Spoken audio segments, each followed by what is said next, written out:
নীলফামারীর সদর উপজেলার জংলিপাড়ায় একদল নারী শিল্পী রয়েছে। তারাও আন্তর্জাতিক উন্নয়ন সংস্থা ডিয়াকোনিয়া বাংলাদেশের অর্থায়নে উদয়ঙ্কুর সেবা সংস্থা ইউএসএস নীলফামারীর promote gender equality through local knowledge and people's initiative প্রকল্পের গণগবেষণা দলের সদস্য। নারী পুরুষ সমতার প্রশ্নে ১৭ সদস্যের এই জংলিপাড়া নারী গণগবেষণা দলের ৯ জন সদস্য এই গানের দল গঠন করে।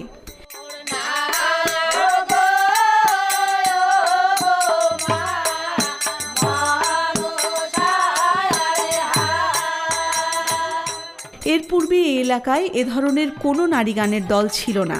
দলের সদস্যরাও কৃষি শ্রমিক, অবসরে তারা গান করেন।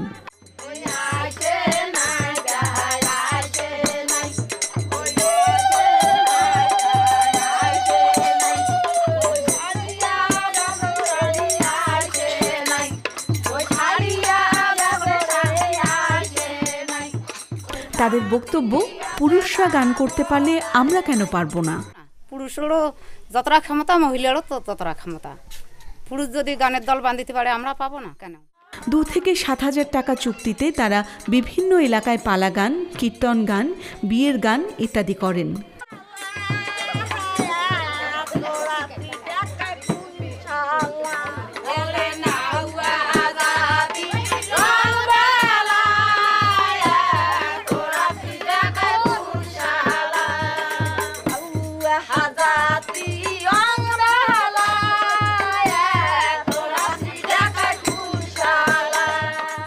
এলাকায় তাদের রয়েছে বেশ জনপ্রিয়তা। আমরা তো গেছিনো, পার্বতীপুর গেছিনো, ওমপুর গেছিনো, এই আমার জায়গায় জায়গায় এইভাবে বেড়াছিনো। যখন যাই তখন তো আমাকে টাকা দিয়ে নিয়ে যায়।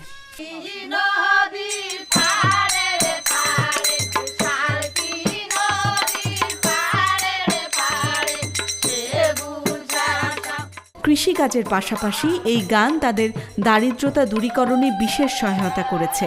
এখন তারা অনেক বেশি আত্মনির্ভরশীল।